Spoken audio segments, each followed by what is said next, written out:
Okay, well then it's not so tragic. It still might have an element of tragedy, but it's really tragic if something really terrible happens to someone who clearly doesn't deserve it. So what's the most tragic story? Well, it's the worst possible thing happening to the person who least deserves it. Well, that's core to the Passion story, that's for sure, right? Because not only is Christ innocent, he's not merely innocent, he's also good. And not just good, he's as good as it gets. And yet, his life is the tragedy of the Passion is the worst of all possible punishments visited upon the least deserving person. But it's way worse than that.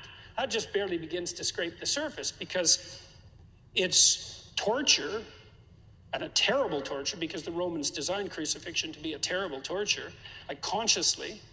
And so it's tragedy at the hands of your fellow man, and your fellow man motivated by the spirit of Cain in the most fundamental sense. How can I inflict the most misery possible in the shortest period of time, let's say, subject to that, at a young age, with foreknowledge, as a consequence of betrayal by your best friend at the hands of a mob of your own people who are simultaneously under the thumb of a tyranny that's part and parcel of what's persecuting you, who persecute you knowing you're innocent, not just innocent, but also good, and who choose to punish you instead of punishing someone they know to be criminal.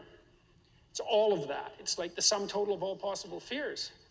And I think that's right. And it's so interesting to me that psychologists